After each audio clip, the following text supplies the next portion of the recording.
जमीयत उलमा के वो मुल्की सतह पे होते हैं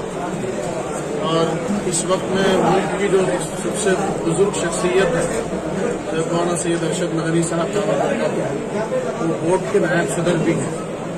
और जहाँ तक हमारे इल्म में है वो ये कि वोट के कोई भी फैसले हज़रत के इत्तला और हज़रत के इल्म के बगैर होते नहीं है। यही नहीं बल्कि पूरे मुल्क के अंदर वोट के जो प्रोग्राम्स हैं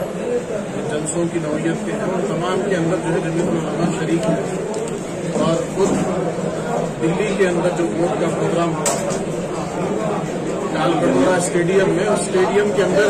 जमीयत उलमा के जिम्मेदार भी शरीक रहे और जमीयत उलमा की तरफ से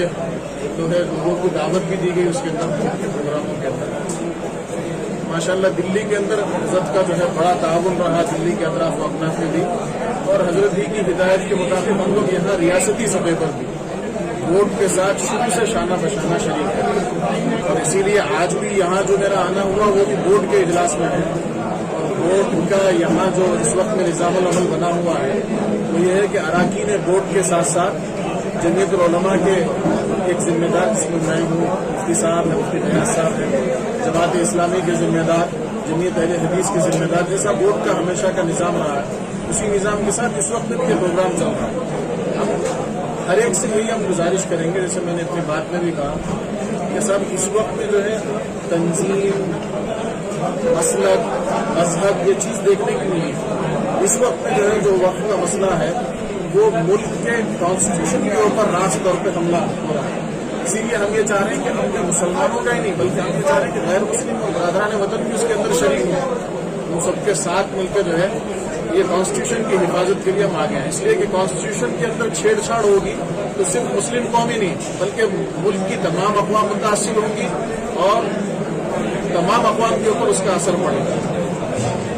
निज़ामाबाद की जो जमीयत उलमा जिसके जनरल सेक्रेटरी साहब जो ऐलान किए ये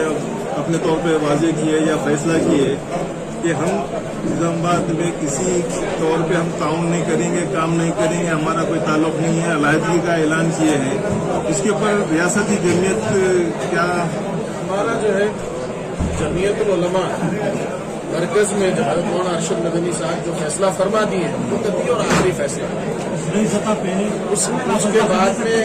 उसके बाद में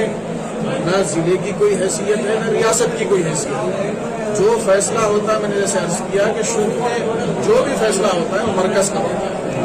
और उसके अंदर जमीयत उलमा की जो वर्किंग कमेटी है जमीयत उलमा के जो सदर है उनका फैसला हक़ी फैसला होता है और हर एक को उसी को मानना है। और हम यहाँ पर भी वही बोलेंगे सुबह अहबाब से कि भाई इस वक्त में जो है आपसी इश्तराक के साथ आपसी इत्तेहाद के साथ कुछ अपने चीज़ें हैं कि उसको आगे पीछे करते हुए मिली मफाद को सामने रखते हुए काम करिए इंशाल्लाह उससे कौम का भी फायदा होगा मुल्क का भी फायदा। आपका कहना बजाय दुरुस्त है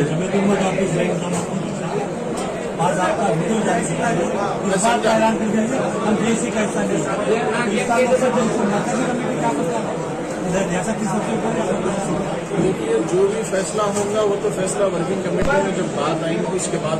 इसलिए कि इंफरादी कोई इंतशार नहीं फैला और अल्लाह की ज़ात से उम्मीद है कि इंतशार फैलेगा भी नहीं। हमारा यहाँ पे वजूद खुद इंशाल्लाह इत्तेहाद की दावत देगा इंशाल्लाह उससे कोई इंतशार जो है कि फैसला जो है जो नहीं होता है वो हज़रत की तरफ से। मैं यहाँ पे आप लोगों के दरमियान में हूँ हज़रत से मेरी बात हुई 12 बात हुई और हम जो है मई की 3-4 तारीख को पूरे मुल्क से हज़रत जो है दिल्ली के अंदर लोगों को उलमा को जमा करे थे। यहाँ से भी मैं चला था हमारे हाफिज रहीम साहब थे लोग यहाँ से 5 आदमी तेलंगाना से आंध्र प्रदेश से बुलाए गए थे हम लोग पहुँचे थे। तो इस वक्त में जो मसला है वो उतना जो है हल्का मसला नहीं है। हम तो जो है हमारा जो मजहब है वो तो हमें इस बात की दावत देता है कि भाई जान की जान इस्लाम को छोड़ना नहीं। ये जो वक्त का मसला है ये हमारे मसाजिद का हमारे इस्लामी तशख़्ख़ुस का हमारी ईदगाहों का मसला है उसमें कैसे पीछे रह सकते हैं। नहीं उससे तो किसी को कोई इनकार भी नहीं है मगर यहाँ पे जो फितना परवरी जो हो रही है उसका सदवे बात जरूरी है वो सब खत्म और उसमें रियासती जमीयत उलमा से वाबस्ता होने की वजह से क्या है लोग इंतजार में हम मुंतज़िर हैं कि रियासती जमीयत उनके ताल्लुक से क्या फैसला करेगी क्या कार्रवाई करेंगे क्या इक़दाम करेंगे। वो लोग भी सबके साथ जुड़ेंगे जो बयान दिए हैं उनसे भी बात करेंगे, वो लोग तो सबके साथ जुड़ेंगे। इस वक्त में मिली इत्तेहाद के साथ ही काम करने की जरूरत है। हम तो सबको इसी की दावत देंगे, दिलों का पलटना अल्लाह के हाथ में।